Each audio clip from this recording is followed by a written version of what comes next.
Alright, so I'm going to show you how to do a bit of chiseling now. So this is a bit of pine. It's a very soft material, but it's also a bit mushy. So pine is kind of a mushy kind of material, so it might not be the best thing for joinery. However, we are just doing a practice here, so it's not a big problem. So this video is going to be covering how to use chisels. So I'm going to hold fast this down properly because I'm going to be doing quite a lot of work on it. Okay.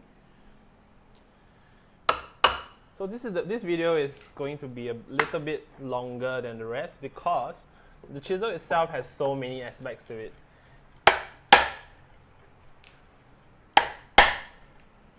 Oops.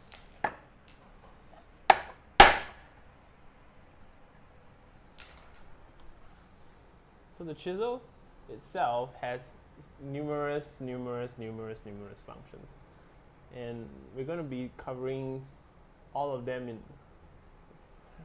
not from a technical perspective, but like a general introduction and also how to stay safe. So this is the chisel that will be supplied. This is a 10 mm, and these are very good chisels for the price. Right, of course you can get better ones, and they come pre-sharpened, so they are ready to injure you right away. So please be careful when you bring this home. They do come with a black colored cap, so you want to make sure that you keep it with the cap on and not with the cap off. And when you're not using them, just slot them in the holes beside it. Chiseling.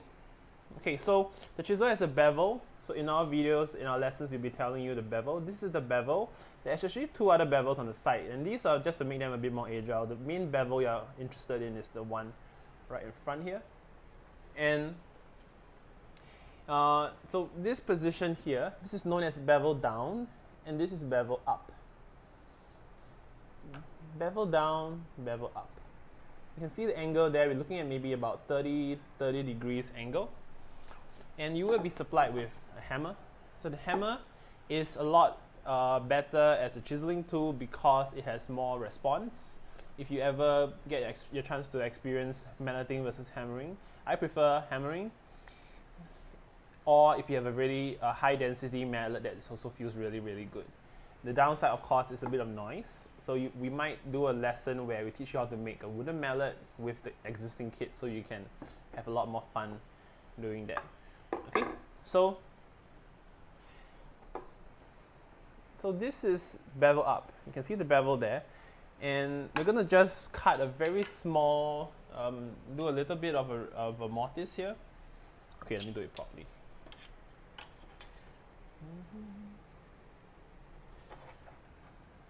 Okay, so I'm gonna cut a small little hole right there. Okay, and I'm gonna use my ruler. It's not gonna be super precise, but this is a mortise. I'm gonna cut a small mortise here.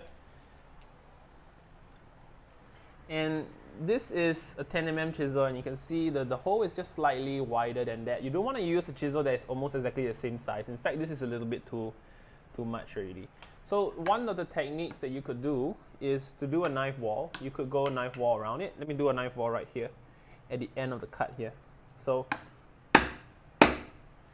okay, you can see the knife wall right over there, and then I'm going to do one more right here. What that gives you is a discontinuity in the grain line, so you're not going to tear anything out. Now this section of wood is really released from the surface of the material. It's going to pop right off when you start chiseling. It's going to, yeah, okay, so this is bevel down. Now I'm going to show you bevel down first. Okay, so make sure you're accurate here. You can see the little wedge comes right off. Okay, and you can also see that this angle here is the same angle as the bevel where it entered. So the cut will always follow the surface that's riding against the wood. And that's the key thing about how to use the bevel here. You can see as I'm cutting here, the bevel is going to be guiding the material to glide the chisel backward. So when I'm done with all this, I do actually end up with a hole that is in the shape of a V.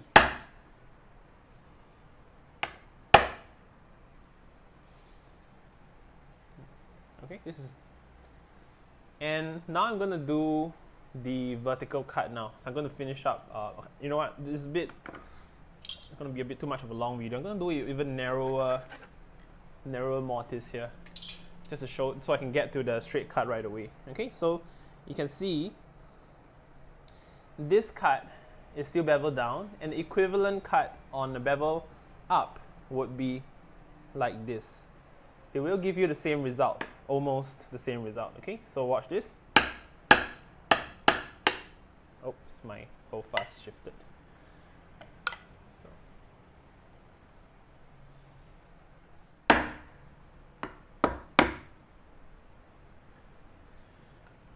Okay, so yeah, so as I was saying, you can see the cut has progressed in the same direction. However, let me zoom out now. However, as you look at the action from another angle here, you can see for the same angle of cut, you are going to require a different hammer position. This is beveled down, and the equivalent cut will be done like this. Okay, what that's going to give you is going to give you a lot more pushing motion to the side. So generally, if you're going to be traveling at a V like that, you want to be raising your, if you're going to be cutting at an angle, you do want to be using bevel down so that you can get the cut to progress in this way without having to tilt your chisel, and therefore not having to push to the side so much so your wood material won't slide. Okay, so I'm going to finish up now and show you where in mortising you would actually use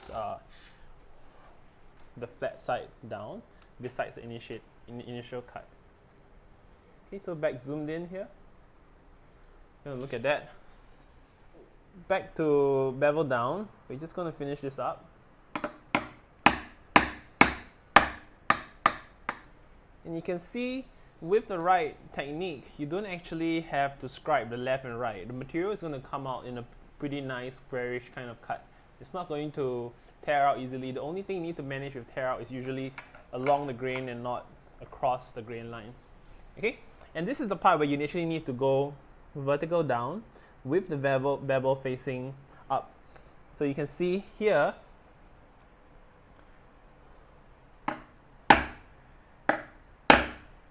okay, as I pry that down, as I hit it down, it's gonna cut the material straight down there, as opposed to slope like that. And now I'm gonna lever off this way, and now I'm gonna come from the opposite direction. This is gonna get a bit blocked on the camera. Let me just shift that. Okay, and now I'm gonna come back in. This is beveled down again, and I'm gonna go in the opposite direction to release the chip.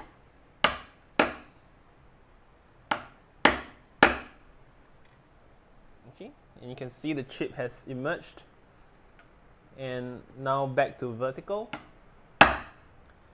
Okay, so you'll be tempted at this point to pry in this direction. You'll be tempted to pry like this, and this is what that's going to cause. It's going to crink up your edge right here. So when you're releasing material, you always pry into the joint and never, well, not never, but seldom out this way. You don't want to be damaging the lines here. So you can see from the shot, you can actually see we have a square hole here, and that's the beginning of a mortise. I'm not going to finish this up because it is a little bit early in the morning and neighbors might still be sleeping on a holiday.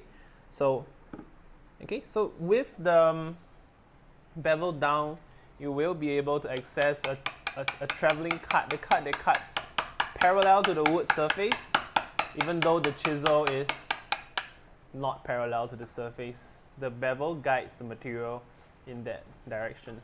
Let me know if this is clear. If it's not clear enough, right, just let me know in the comments below. I'll make another more detailed version of this video. Okay, so that's mortising. I'm going to move on to paring now, and then you would be able to understand the other functions of a chisel. Alright, next up is paring. So paring is quite simple. I'm not going to cover too much detail of this. So this is paring. Paring just refers to any kind of like a slicing cut across the surface of the material. We usually use a pair cut when your material is actually you're trying to reduce a small amount of material on the surface. So this is paring. This is bevel down paring. You can do, no, this is bevel up paring. You can do also with the bevel down, but you can see, right, the surface has to be parallel, the bottom bevel has to be parallel to the surface of the wood. Therefore, your bevel down paring will look like that. And this is where bevel down doesn't really shine, because you find that it's a bit awkward to push at an angle and cut across a grain like that. Okay, but however, sometimes you will need to use such an angle. That is to be discussed further on. And how do you get injured on a chisel? This is the most likely injury. You can see my finger here, right? If you put your finger here and you start paring, as you pare, you're going to slip. As you slip, if your chisel is in the line, if your hand is in the line of the chisel, you're going to slice a finger right off. And this is not a joke at all. You can actually cut all the way through your finger until you hit the bone if you slip on a chisel like this. So this is something I need you guys to be really, really aware of. Do not put your finger in front of your chisel. End of story, okay? It's just as simple as that. Don't put your finger in front of the chisel. Always behind, so you can see my fingers are behind and nothing is in front. So even when I slip, right, even if I make a huge mistake, I'm not going to injure myself. I'm always safe at the back. Okay, super easy. Now I'm going to show you end grain paring. So end grain paring might be a little bit more difficult and something that beginners struggle with a little bit more. So release my wood here.